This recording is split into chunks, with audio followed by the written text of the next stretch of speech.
Thank you, President. Larry Flannagan, EIS. Comrades and colleagues, sisters and brothers, it's been a difficult decade for the trade union movement on the back of austerity. We have very much been on the back foot, often focusing on protecting jobs, whilst living standards were slipping. And we know that across the public sector, it's had a serious impact.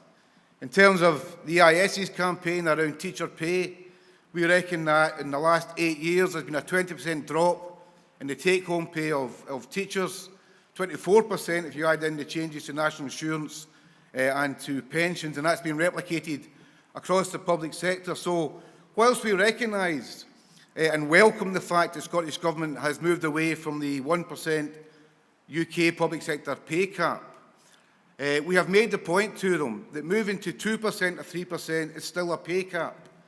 And we have to go well beyond that in terms of seeking to restore some of those lost earnings that our members have suffered over the last decade. And we are part of a collective bargaining process, because that's why we're in trade unions, so that we can engage in free collective bargaining. And we take that forward in terms of our different campaigns. Now, for teachers, we have put in a 10% pay claim, because we reckon that gives a clear sign to our members that this is not the same as last year or the year before or the year before.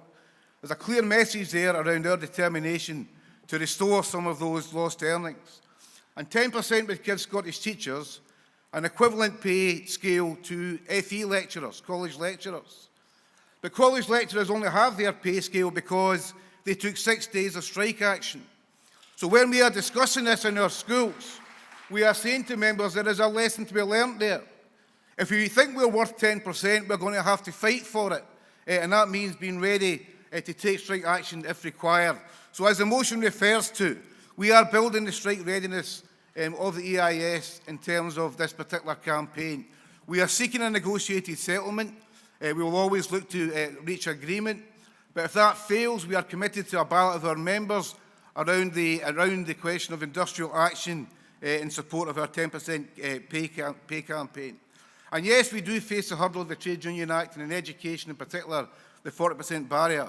But we can look at the Feeler dispute, we can look at the CWU, we can look at UCU recently, and know that these barriers can be overtaken. We are confident that we can build a campaign amongst our members to take whatever action is necessary to deliver the 10%.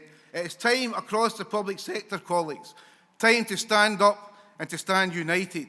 There are those who would seek to divide us, whether it's COS or the Scottish Government, but if we express our solidarity across all the public sector pay campaigns, if we work together then united, we can win on pay this year, colleagues.